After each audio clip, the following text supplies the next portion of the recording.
Good evening and welcome to Conversations Live Climate Change. I'm Patty Satalia.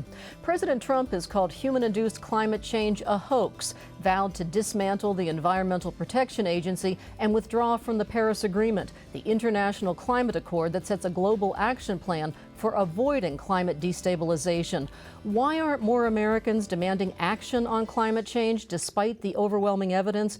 And what's at stake? Tonight, our panel of experts will describe the extent of the problem and take your questions. Now, let's meet our guests. Dr. Jonathan Brockop is the director of the Rock Ethics Institute Initiative in Religion and Ethics at Penn State. He's currently developing a new course at Penn State called The Ethics of Climate Change. Dr. Michael Mann is a distinguished professor of atmospheric science and director of Penn State's Earth Systems Science Center. Dr. Richard Alley is an Evan Pugh Professor of Geosciences and an associate of the Earth and Environmental Systems Institute at Penn State. He and Professor Mann participated in the UN's Intergovernmental Panel on Climate Change, or IPCC, which was co-recipient of the 2007 Nobel Peace Prize. Thank you all so much for being with us. You can join tonight's conversation. Our toll-free number is 1-800-543-8242, and our email address is connect@wpsu.org. You may also tweet your question or comment using the hashtag WPSUConversations. So I'll begin with you, Professor Mann. One thing viewers and listeners might have noticed from that introduction is that no one on this panel is a climate change denier. And to accurately represent the scientific view on climate change, we would need to have 97 climate scientists who agree that this is happening and that there's urgency behind it, and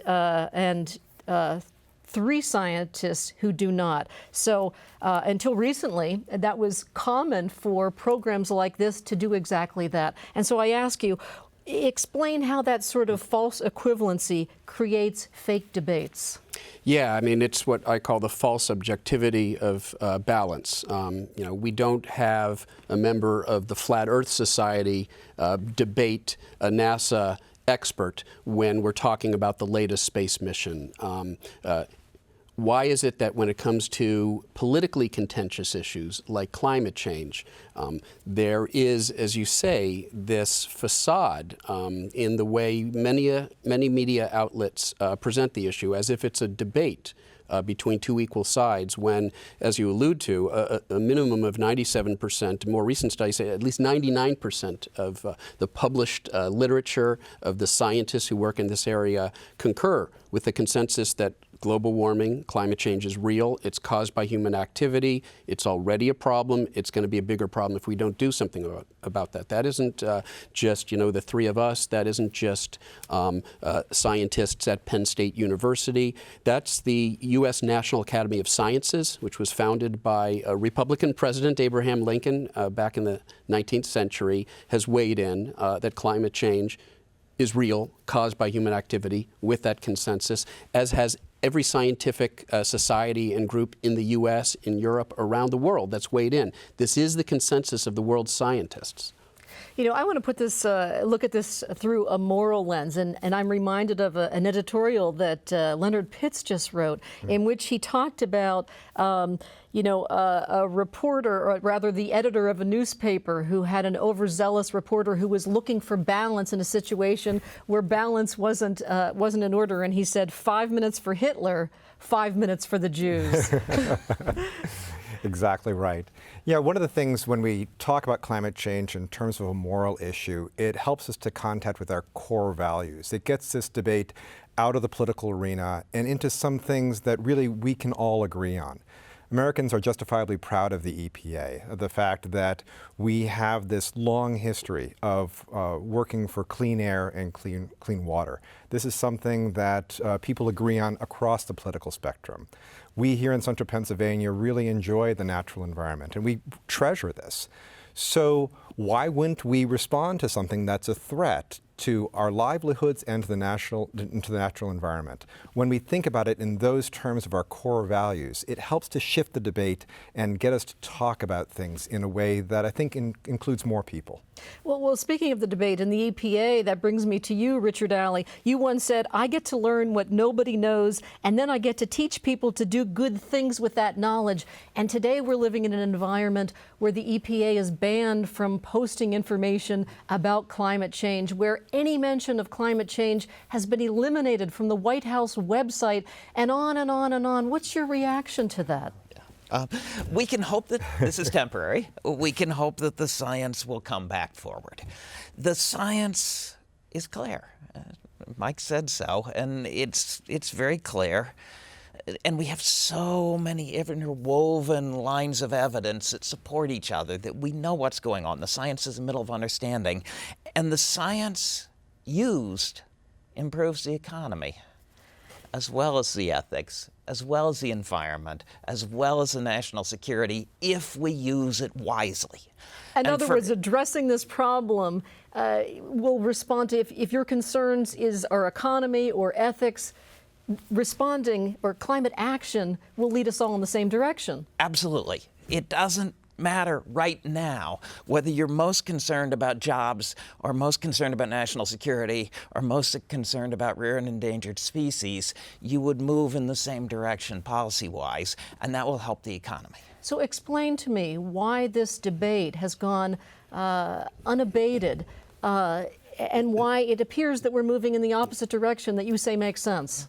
So I'm hopeful that behind the scenes, below the surface, that you'll see a lot of motion and directions that will help. That you see renewable energy spreading and fairly hard to hold down. That you see the nations of the world, all of them, got together and said, we need to deal with this. And in fact, China and India are ahead of us in terms of this, the clean energy revolution. Well, that's right. I mean, the rest of the world has made a decision. They're moving ahead. This is the great economic revolution of this century, the clean energy, renewable energy revolution. And what we have to decide as a country, we're not going to get to decide what the world does. They've already made a choice. What we get to decide is whether we're going to get on board with that or we're going to get left behind. And since when have we as a country been a nation of followers? We've always been leaders, and how tragic it would be if at this moment in time we choose not to be leaders and embrace this transition that's underway. And we feel like we are leaders, but in fact when you look across the globe, a lot of people are leaving us behind. So in my class, I have students take on and research what's going on in terms of energy, the energy signature, the renewable energy in different countries. And students picked Kenya. They discovered that Kenya is now producing 80% of its energy from renewable resources. Kenya is developing the Africa's largest wind farm. Kenya is developing ground-based energy production programs. So Kenya is doing all this work. So all these things are happening the world over. We are the ones who are suddenly finding ourselves behind the curve. You know, speaking of leadership, the Harvard economist Greg Mankiw, he was the former chairman of the Council on Economic Advisors under President Bush, and he says that our elected officials are not leaders, they're followers. And once they realize what the public wants, that they will get on board. And I say that knowing that the majority of the members of Congress are climate deniers, despite the fact that the majority of Americans believe that this is a pressing problem that needs to be addressed. So I'm not entirely sure they are climate deniers. I have gone and talked with several members of our delegation, Republicans and Democrats, but especially Republicans. I'm really interested in finding out what they think. And I have had Republican representatives from Pennsylvania tell me, oh, we're not like those other Republicans. We understand climate change is happening. And I say, well, will you say that publicly? And they say, well, we need to be pushed from exactly as you're saying, from the people. We need to hear this is something important. But there's a difference between saying it's happening and saying that's human caused, because you can get on board with it's happening, but that doesn't mean you have to do anything about it. Exactly. This is something I know you've heard quite a bit of. Yeah, I mean, there are a fair number of in-the-closet Republicans on this issue. And what I mean is there are a number of prominent Republicans, names that we all know, who will tell you in private that if they felt the political environment wasn't as toxic, they would act on this issue. And one of the leaders on this issue was John McCain and Lindsey Graham, another leader. And what's happened is the sort of discourse, the political winds are such that party, the Republican Party, the official position of that party has shifted enough in the direction of delay and denial that a Republican who does speak out about the importance of acting on climate change might find themselves subject to a primary challenge funded by polluting interests like the Koch brothers. And in fact, Bob Inglis of South Carolina lost his position and says just what you have, that there are lots of closet Republicans who are afraid to come out and say what they believe. We, the public, need to help change that. But I'm going to go quickly to our first phone call. This is Bill from Port Matilda. What's your question, please? Do we have Bill? Hello? Hi, Bill. Do you have a question for our panel? I do. Shoot, go ahead. Hi, some say the reason... Hello, yes? Can you hear me? Yes. Yes. I do. Some say the reason for the apparent scientific consensus on climate change is that the research funding only goes to those who believe it's happening and that it's caused by human activity. Could you comment on that and explain what the funding process is, please? Yeah, thanks, Bill. We want to do science, and we sort of... If you do science, you have to care about learning, you have to care about knowledge, you have to care about helping people, but you also have to have a little bit of an ego. And you sort of want to discover the next thing. If you go to Washington and you go down to the mall, there's a statue of Einstein there. And suppose in your mind for a moment that Einstein had spent his whole life doing physics, and at the end he said, "I have learned nothing that Newton didn't know. I have nothing to add." Would his statue be there? If we could upset global warming, we would do it in an instant, and we'd be famous, and we'd win prizes, and it would be fantastic. The idea that somehow we're in a cabal to get funding to do this is just so far from what we do. We find the most interesting things that will learn new knowledge, and we push forward on those.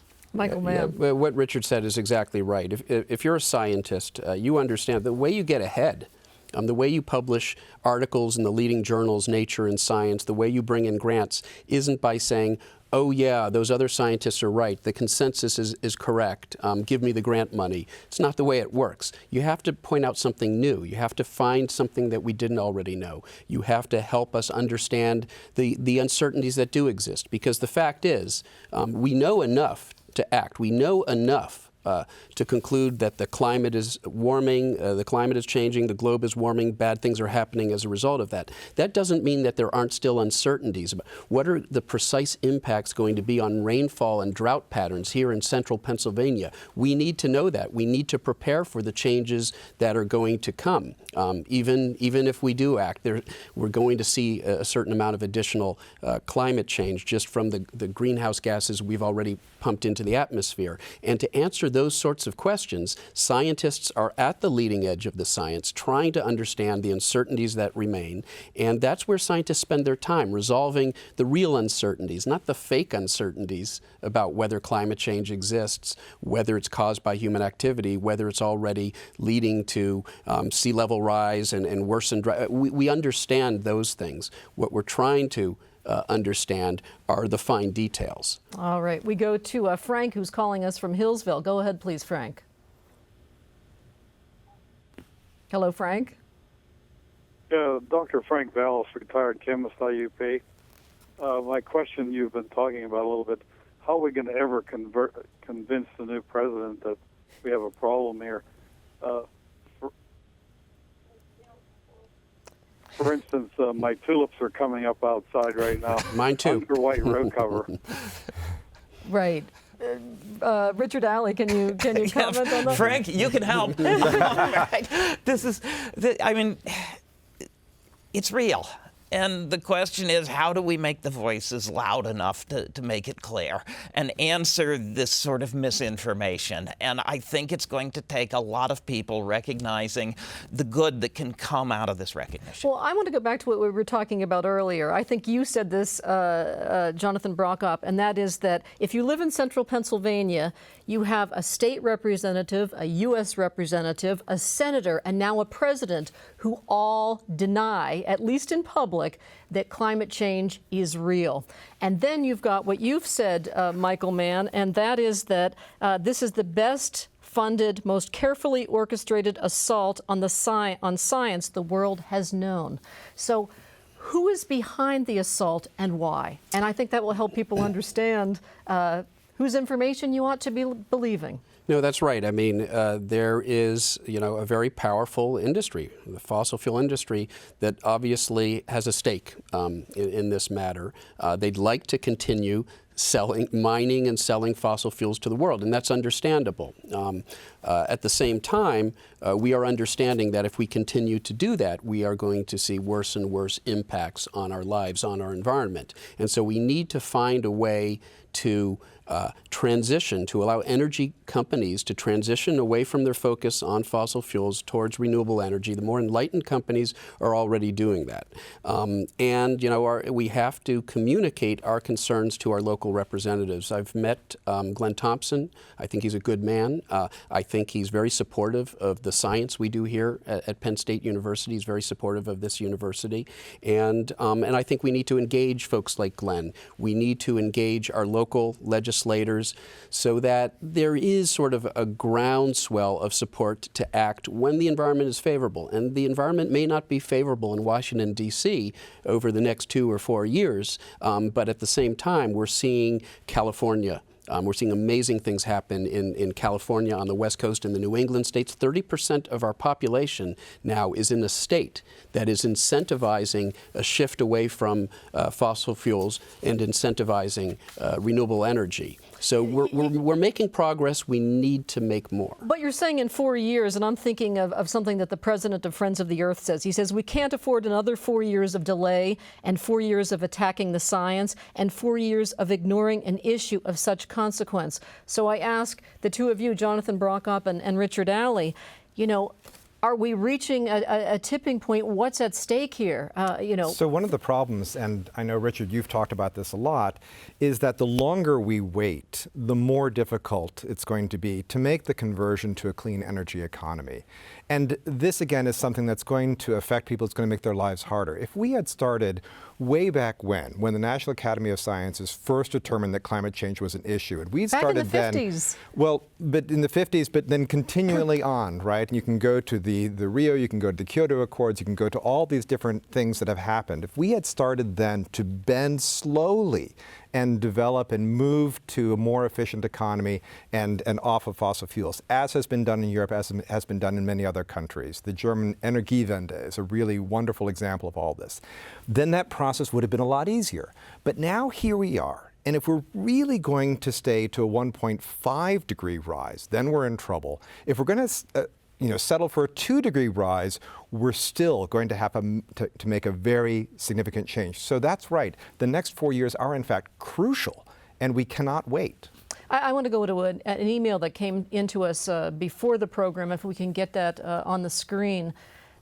This one comes from, that's not the right one, but we'll get to it. I'll read this one. This is from James. Are we better off making sacrifices now with year 2017 technology or waiting until the year 2027 to throw better technology at the problem? If you had a time machine and a big pile of financial resources, would you rather go back to year 2007 with those financial resources to invest in year 2007 technology, or forward to employ more advanced technologies? Richard Alley. Yeah. So the economists are very clear on this. You start early and you start slow. And you start turning and you just keep turning.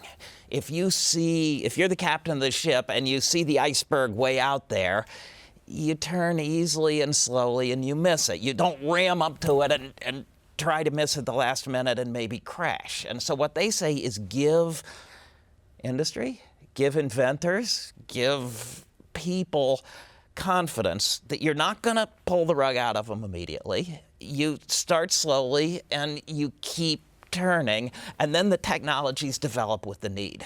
Don't wait till the last minute. The costs go way up if you wait till the last minute compared to starting slowly and keeping it on. And yet we're hearing that there's a freeze on grants and contracts, so that's cause for concern. But you had something to add, Michael Mann. Yeah, there's a misconception, a widespread misconception that we need a miracle. We need some new technology in order to solve this problem. In fact, folks like, Steve Jobs, Microsoft, Bill Gates, have used that terminology. We need a miracle to solve the problem.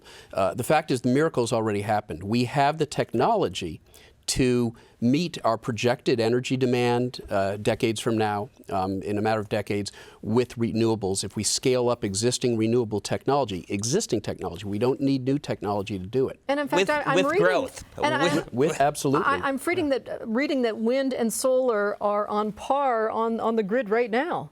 That's right. They're approaching what we call a grid parity, which means that they are competitive or nearing competitiveness with fossil fuels, even without taking into account what we call the externality, the damage that's done by burning fossil fuels and impacting the climate. If you were to put a price on carbon, which California is doing, the West Coast states are doing, the New England states are doing, then suddenly you level the playing field and renewable energy is even more competitive. There's no stopping it, ultimately. So that's the production side.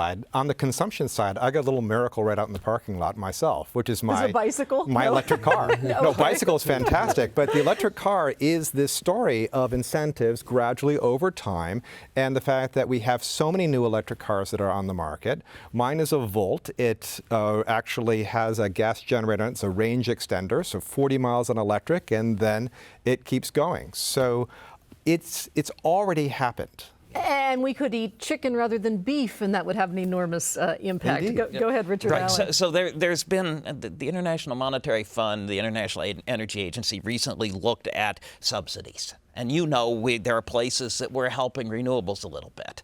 And they said across the world, in the United States, if you have a full accounting, we are subsidizing fossil fuels a lot more than we're subsidizing renewables. Right. And yet they're competitive now. Yeah, right. And if you do as Mike said and make it level the playing field. Decades to develop, and clean energy is relatively new. We I don't want to need go a back to miracle. that email we had a moment ago, and then I'll go to phone calls.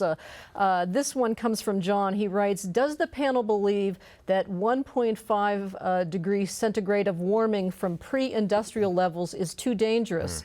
That our current level of warming of 1 degree Celsius is already causing accelerated carbon cycle and Arctic albedo feedbacks, and that we must engage in a national mobilization effort to both reduce our GHG emissions as rapidly as possible and extract CO2 from the Earth's atmosphere to counteract the release of CO2 from warming soils, sea level rise, and the impacts of ocean acidification, which is probably a bit more technical for most of us, but in layman terms, answer that someone, if you would, Jonathan Brockup. Well, so this is a choice that we have, right? The scientists can only tell us what they foresee might happen and the possibility of various feedback loops.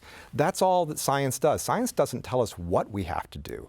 And so this decision to stop at a 1 degree or 1.5 degree, 2 degree mark, that's ultimately a moral decision. That's a decision about the world that we want to see and develop for our family. It's also a question about the risk that we're willing to undertake, because someone put it in the sense that we're running this experiment and we're inside the test tube.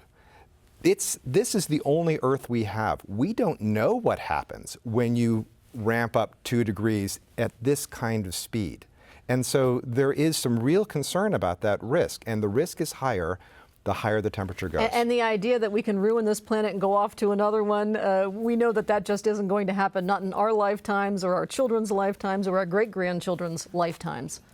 Yeah, I mean, and there's this notion that there's this threshold out there that defines dangerous human influence on the climate, and if we can just avoid crossing that threshold, well, there is no one number. If you are, a farmer in Texas or Oklahoma who lost, 30%, they lost 30% of their cattle in the 2011 drought, which was made worse by climate change. If you lost your home to Superstorm Sandy, an extra foot of global sea level rise meant 25 more square miles of flooding along that coastline. Or if you live in several an billion island dollars. nation? An island nation that is literally being, as sea level, that the oceans are literally encroaching on you. Dangerous climate change has arrived. You don't have to wait for another half a degree or a degree of warming. So it's simply a question, not where's the cliff and can we avoid going over it. It's how far are we willing to go down this ever down-sloping highway towards disaster. We want to take the earliest exit we can. All right. If you're just joining us, I'm Patty Satalia, and this is Conversations Live Climate Change on WPSU. Our guests tonight are Dr. Jonathan Brokup, the director of the Rock Ethics Institute Initiative in Religion and Ethics at Penn State, Dr. Michael Mann, a distinguished professor of atmospheric science at Penn State and co-author with political cartoonist Tom Toole of The Madhouse Effect, How Climate Change Denial is Threatening Our Planet, Destroying Our Politics, and Driving Us Crazy. And Dr. Richard Alley, an Evan Pugh professor of Geosciences at Penn State and author of The 2-Mile Time Machine, Ice Cores, Abrupt Climate Change, and Our Future. Our telephone number is 1-800-543-8242, and our panel is ready to take your phone calls. If you'd prefer to email us, our address is connect@wpsu.org. And now we go to Helen, who's been waiting patiently from State College. You're on the air, Helen. You there, Helen?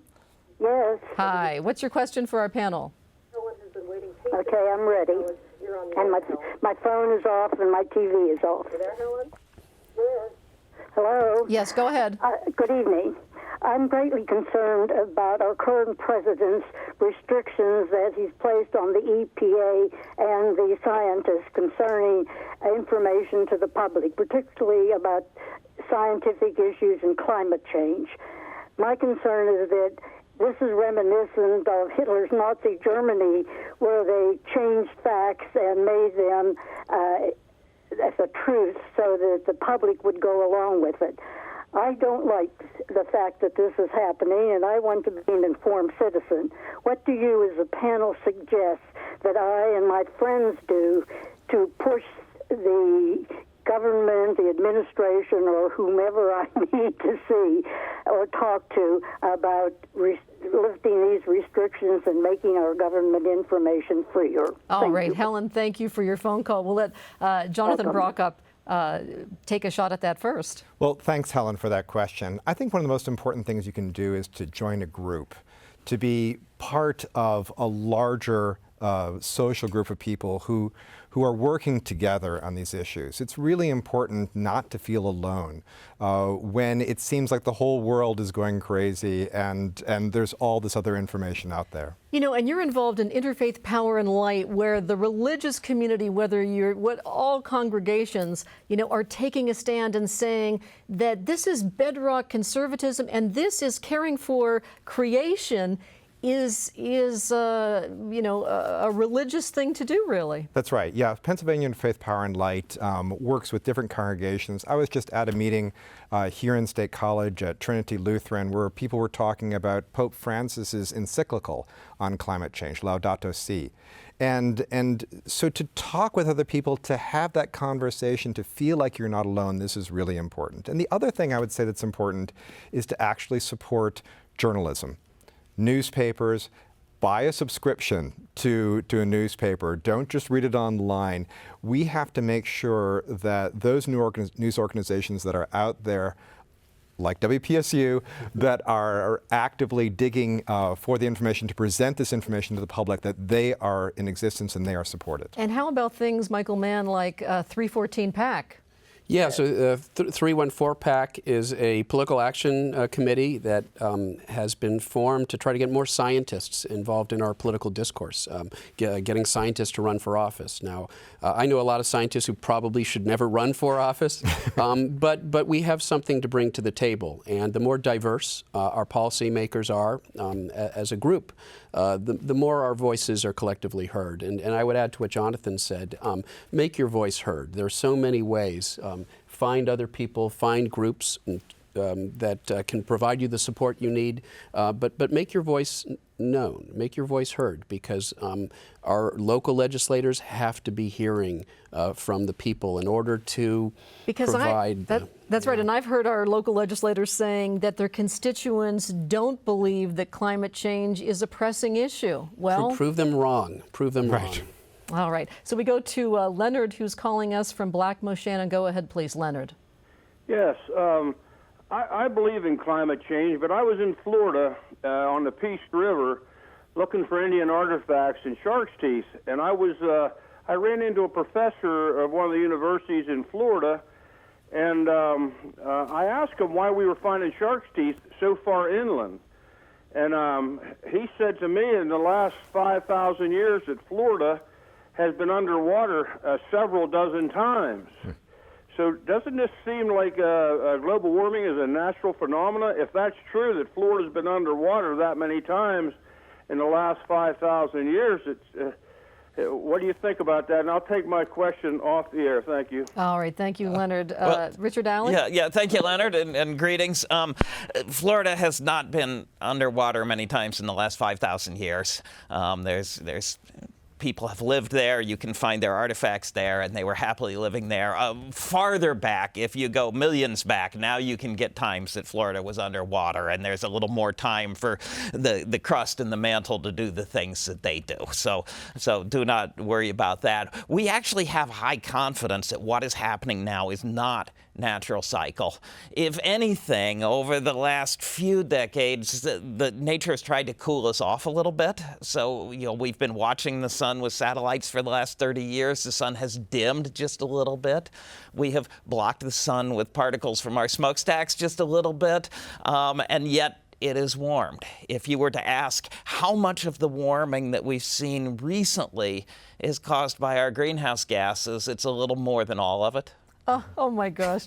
And you said the sun dimming, and lots of people will say one of the myths is, we've got climate change because the sun is becoming more intense. Yeah. As Richard alludes to, the sun and volcanoes have actually been pushing the climate slightly in the opposite direction. That's a temporary trend. So we've actually overcome a small natural cooling trend to warm as much as we have. In that sense, human activity is responsible for more than 100% of the warming we've actually seen. But there's a misconception here that's worth addressing, which is this idea that if it was ever warmer in the past than it is now, that somehow contradicts the reality of human-caused climate change. The fact is, 100 million years ago, due to long-term tectonic changes, as Richard was alluding to, plate tectonics and natural processes over millions of years can actually outgas CO2 into the atmosphere and build up high levels of CO2. And 100 million years ago, they were higher than they are today. What happened was those same natural processes over 100 million years buried all of that CO2 below the surface of the Earth in the form of fossil fuels. What we are doing right now is unburying all of that carbon, but not on a time scale of 100 million years. We're doing it on a time scale of about 100 years, and there's no precedent for those sorts of rates of change in the composition of our atmosphere and the warming that's happening as a result of it. Wow. Do you want to add something Very to that? quickly, yeah. If we burn all the fossil fuel, life will go on. This is about us. And the question is, will we be happy in that world? And the answer is pretty clearly no. No. And so, yes, life will go on. But will we and the other things that we really like here go on? And that's the more interesting question. And of course, humans will survive, but what about other plants and animals? Well, so the fact is that these time scales are really hard to imagine, right? Because we only live for an average of 70, 80 years, and yet we're talking about these millions of years time scales. Human civilization only goes back about 7,000, 8,000 years. And so within that world, the planet has been relatively calm and safe, and the temperature has been pretty constant. So we don't know what this is like, the movement that's happening. And that's just the point about, yes, there has been life, a kind of life, but not the life that we're used to. And really important here is agriculture. Agriculture, based on the concept of a fairly even planetary temperature. When that changes, when the water cycles start changing, then our agricultural system is at risk. All right. We go to Kate, who's been patiently waiting to get in her call. She's from State College. Go ahead, please, Kate. Hi, thank you. My question has to do with carbon dioxide. As I understand it, there's the level of carbon dioxide in the atmosphere now is about 40% higher than the baseline if you go back and compare it before the hockey stick starts, okay? And that one of the things that's happening is that some plants have been identified to be growing and thriving better because of the enriched carbon dioxide Poison in the ivy. atmosphere. Okay? So the thing I've been looking for, and I haven't been able to find, but I want to know if it's out there, is I'm sorry about that. That's all right. Is anybody researching to find out if there's a human health consequence, say, for instance, the disease, to having more carbon dioxide in the atmosphere, like I think we get the gist of your question, sorry. and absolutely the health consequences in terms of diseases, insect-borne and otherwise, as a result of a warming temperature. Well, thanks, warming Kate. climate. Thanks, you. Kate, for the great question. And it so happens that we here at Penn State are researching precisely those sorts of issues. I've been collaborating for a number of years with the great folks in the Huck Institutes for the Life Sciences, some of the world's leading experts in understanding the factors that influence the spread of infectious disease like malaria. And it turns out that there are some fairly significant implications of global warming for the spread of malaria. Basically, you allow mosquitoes to live through winters that aren't as harsh as they used to be. Or ticks. Ticks and other vectors of infectious disease. And there are even more subtle things that happen. The warming actually influences the rate of reproduction of the parasite that carries the malaria affliction. That is the source of malaria, and so there is a lot of science that needs to be done in understanding how warming is going to influence that life cycle, which in turn could increase the rate of spread of this disease. So is the Huck Institute saying that malaria it could be a threat here in the United States, something that we've not worried about here? Well, I don't want to speak for those experts. There are a number of sort of just basic demographic factors here in the U.S. that make it relatively unlikely to see the sorts of malaria epidemics we see in developing nations. A lot of it has to do with population density and the conditions under which people live. But there are certainly infectious diseases like West Nile virus that we're now seeing in the U.S. that can be connected to the warmer winters and the spread of this disease. All right. But this raises an important issue about resilience. And the fact is that we have a fairly robust healthcare system in this country. And so when new diseases arrive, like the Zika virus, we can quarantine, we can work with it, we can limit that disease spread. What happens with climate change and with the spread of these diseases is that you have countries that don't have that kind of infrastructure, that don't have that resilience. And so the people who suffer most from climate change are those who have the least resilience, those countries that are the poorest. And they contributed the least to the production of the CO2. Exactly. I heard a figure that something like a quarter of the world's population does not use fossil fuels. So we, of course, use it in our cars and everything we do. But much of the world, billions of people actually do not, and yet they're the ones who are going to be suffering from the effects. And when we look at electrical consumption of one American versus one person from China or one person from India, it makes you realize the extent to which we're contributing to the problem and not suffering from it. Exactly. My favorite comparative is between America and Europe. Because Europeans live a pretty good lifestyle, and yet their carbon footprint's about half of what ours is per capita.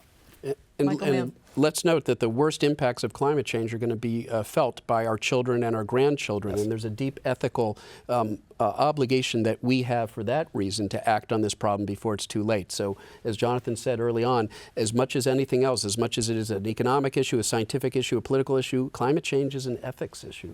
All right. We go to Michaela in Boalsburg. Go ahead, please.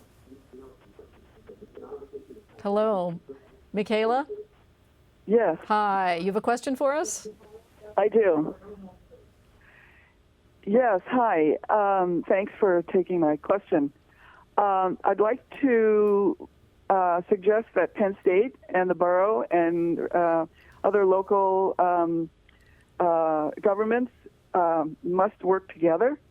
And I'm wondering what you think it would take to convince our local, every community government across the state of Pennsylvania and across the country to commit to real serious paradigm shifts, practical bans, for instance, petroleum plastic bans, clean building materials that don't have formaldehyde and other toxins, clean and renewable energy, obviously.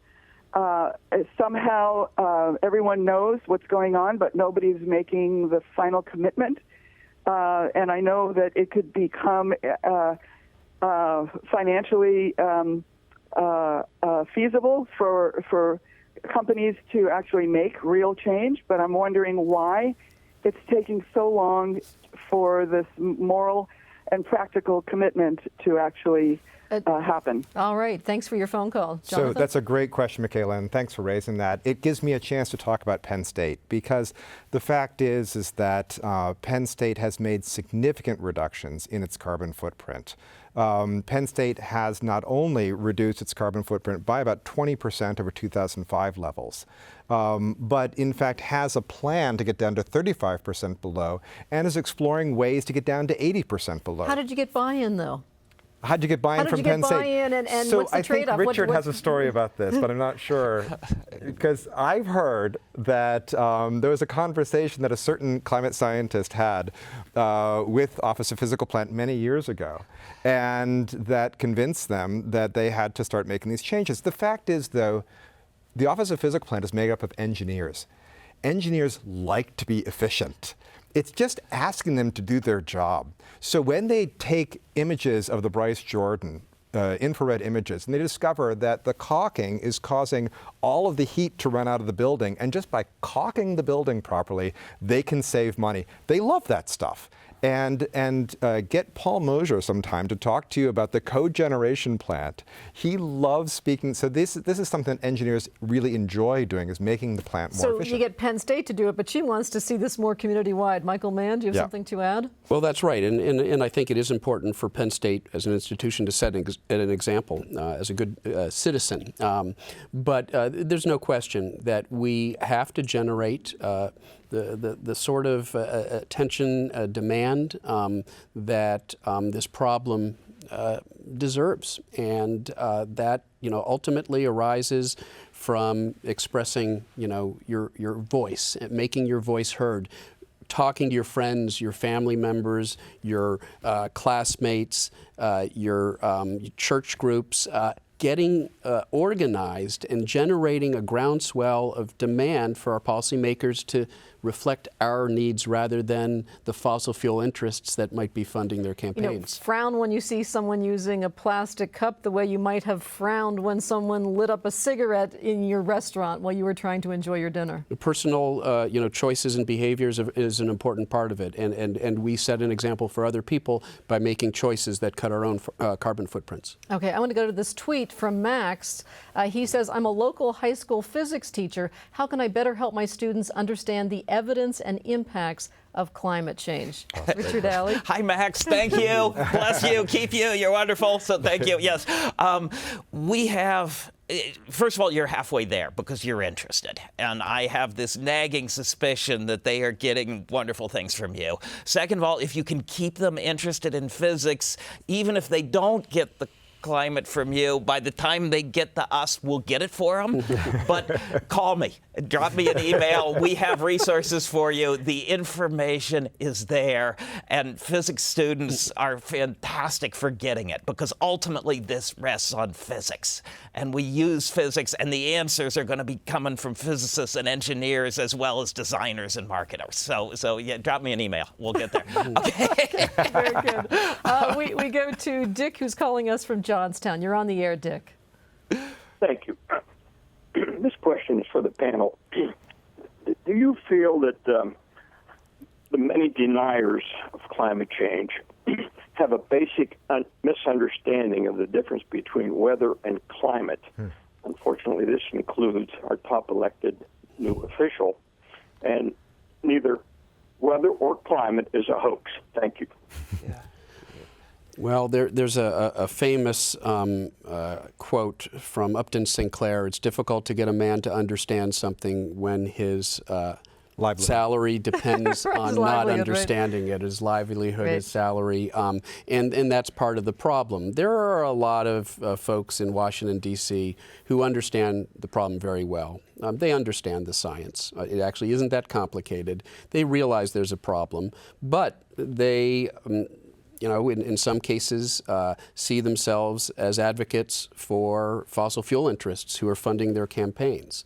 Or they fear that if they express concern about this problem, like Bob Inglis of South Carolina, they will be primaried out of their congressional seat. And so we have to change that dynamic. We have to change the incentive structure. For politicians who deny the reality of climate change, there has to be a price. There has to be a consequence for denying basic accepted science, especially when the stakes are so great, because we literally are talking about the sort of planet we're going to leave behind for our children and grandchildren, and not making the mistakes now that are going to sacrifice their quality of life down the road. All right, we go to Rosemary, who's calling from Altoona. Go ahead, please, Rosemary. Rosemary? We've got to get these phone calls going quicker. Okay, Ralph from Summerhill, you're on the air. Okay, is Ralph there? We're going to jump down to CJ from State College, or maybe I'll read an email that we've gotten and come back to CJ, who we want to be ready in just a moment. So do we have another email? I know we've gotten lots of emails in the last couple of minutes. Can you get me an email? Okay, this is from Anna. She writes, given Trump's new cabinet and their denial of climate change, how much worse could it get before the damage is irreversible? Richard Alley. Yeah, so some of the damage is already done and will be hard to reverse. But in general, and Mike said this somewhat earlier, the first degree of warming has low costs, and we've used it. And the second degree of warming is going to cost a lot more than the first, and we're committed to at least part of that, and maybe most of it. The third degree of warming, which is what we're arguing about, is going to cost way more than the second one. And the chances of really going up increase as the temperature goes up. So there's not a tipping point that the world ends, but there are tipping points that we lose things we care about, and the longer we wait and the higher the temperature goes, the more likely we're going to hit those. That brings me to something I read just yesterday about I think the fourth largest ice shelf in Antarctica, and the fact that this Larsen C ice shelf is literally hanging from a thread, about to dislodge 1,900 square miles of ice. What are the implications of something like that, and how far off is that? Right, so that one is not a huge implication, but it's a step towards something fairly bad. So if we don't change our ways, we're expecting something like 3 feet of sea level rise in the next century. And it could be 2, and it could be 4, and it could be 20. And the chance that we will cross thresholds that commit us to loss of big chunks of West Antarctica and huge sea level rise is real. And so when you start doing well, you're not sure, but there's a chance of really bad things, and the uncertainties are mostly on the bad side. Could be a little better, a little worse, or a lot worse, but we'll be breaking things. Michael Mann. I was just, Richard has spoken to one of the more egregious talking points we hear from contrarians. Well, there's uncertainty in the science, so why should we act? As if we, in any other phase of our lives, we demand 100% certainty for anything. But the irony here is that, as Richard has just explained, the uncertainties in many cases seem to be cutting against us. As we resolve them, as we learn more, we're finding that the rates of change are potentially even greater than what we had predicted just 5 or 6 years ago. And going back to that question on weather and climate, I think what people misunderstand is they say, so it's warm this year, it's cold next year, that's weather. I remember it's warm sometimes in January. But the difference in climate is long term. Our climate is when we're looking ahead at the end of the century. And that sea level is not coming back down again. The ice is not going to refreeze and put itself back on Antarctica. Once we have this warming in, it is locked in. Okay, so I mentioned that ice shelf that's hanging from a thread. Then we've got this push from President Trump to get the Keystone XL pipeline going and the Dakota Access going. And we hear from people like NASA's James Hansen, who says, if the XL pipeline goes through, game over for the climate. Respond to that, Michael Mann. Sure. As Richard already said, we may be now committed to a 1.5 degrees Celsius warming of the planet.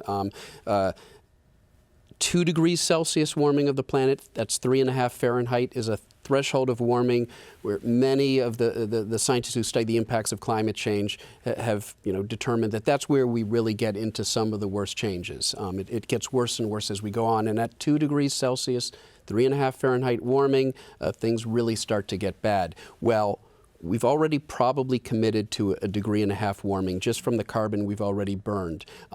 There is the better part of at least another couple tenths already in the pipeline, so that only gives us a few tenths of a degree wiggle room. And if we, extract all of the oil from the Keystone XL pipeline, that alone would be enough to put us over that 2 degrees Celsius threshold. And we're talking about fuel that's not for the United States. It's going to be shipped overseas. That's right. So it doesn't even help us with energy security because it's just going out on the global market. Right. So we go to Rosemary. Rosemary, sorry we lost your call before from Altoona. You're on the air. Yes, I wanted to ask about tornadoes.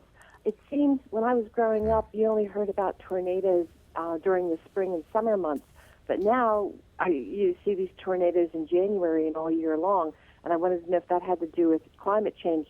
And also, I was curious, I think I heard somewhere that the United States has the most violent weather in the world because we have tornadoes and hurricanes. So I wanted to find out, is that true? And I'm going to hang up. Thank you. Richard Alley? Yeah, so we do have fantastically violent thunderstorms, and we do get hurricanes. So you could argue about what's the most violent weather, but we're in the running for the most violent weather. That's natural. There are pieces of the effects of global warming on weather that are very clear. If we make it warmer, we're going to have more heat waves and fewer cold snaps. We're going to have more intense peak rains when it comes. We will tend to get more droughts and more floods.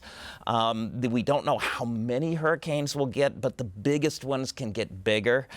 What happens to tornadoes is still a little bit in the uncertainty category, but we can have more intense rainfall, more intense storms when they get to their peak. So there are people looking very carefully at the research on this as to whether we might spin them up a little more. But tornadoes are sort of we're not sure about that one yet. Yeah, and I'd get in trouble for not, mentioning that in my department of meteorology at Penn State, we have some of the world's leading tornado researchers. And if you talk to them, they'll tell you, this is really complicated stuff. We talked about what are the actual uncertainties, and that's where they are. How are tornadoes in the southeast U.S. going to change? The seasonality of when we get tornadoes. What states are most prone to tornadoes? That's all potentially in flux, but we don't have all the answers. All right. We go to CJ, who's calling us from State College. Go ahead, please, CJ. Yes, I guess I'm on the other side of this whole issue here. First of all, I remember that I sat with watched a show with Democratic Senator Edward Markey from Massachusetts, and at that press conference, he indicated that Professor Mann's hockey stick theory is not something that they backed. And the second thing was UK Climate Change Group was given $500 million. And basically, after it was all over, they had no report for it, and they basically pocketed $500,000 or $500 million. Okay. Third thing, the Solyndra scandal, $500 million was given, and it was considered a failed startup. I mean, Okay, we're running out of time, so I'm going to let our panel respond to that. Michael Mann? Sure. Since I you. was mentioned by name, I'm not sure what the caller is referring to. Actually, Ed Markey was a big supporter of us at the University of Massachusetts, where I did that research, and has been a big supporter of our research. The hockey stick is this curve that my co-authors and I published nearly 2 decades ago that shows how dramatic the recent warming is, and it became sort of an icon in the climate change debate. And as a result of that, it's been heavily attacked by contrarians in the climate change debate. Sometimes I've been attacked personally. I wrote a whole book about it, The Hockey Stick and the Climate Wars, which is about my experience in the center of this very contentious, really a political debate. There is no scientific debate. The IPCC, the U.S. National Academy of Sciences, they've all weighed in. Actually, scientists are now even more certain that the recent warming is unprecedented as far back as we're able to go. So those conclusions have been, supported and replicated. And Solyndra, which comes up all the time. So, who wants to take that one? I'll try. I mean, Solyndra was part of a sort of a venture capital undertaking, and when you do venture capital, some of them win and some of them lose. That whole portfolio, as I understand it, was wildly successful. But if you're doing venture capital, not every single one wins. And so what has happened is a loss out of a successful campaign has been blown up in the press to look very bad. But in fact, the push to generate solar cells has been wildly successful, and the price of solar cells has plummeted. Yeah. And the ability to put them on your roof or the roof of somebody in Arizona or something has gone through the roof. It's actually a good news story. It's a good news story. It's worked. Which, sometimes you have to wonder, who was the source of perpetuating the negative story, and you never hear the positive aspects of it. We were just about out of time, literally seconds, but Sweden is on target to become the first carbon neutral country in the world because the citizens have demanded it. So with just a couple of seconds remaining, what can citizens do or should they do? Yeah, I mean, as we said, just make your voice heard. We will solve this problem. The world is on track to do it. We just need a little more momentum to get the U.S. on board. All right. And our thanks to tonight's guest, Dr. Jonathan Brokup, Director of the Rock Ethics Institute, Initiative in Religion and Ethics, and Penn State professors Michael Mann and Richard Alley. For all of us here at WPSU, thanks so much for tuning in. Have a good night.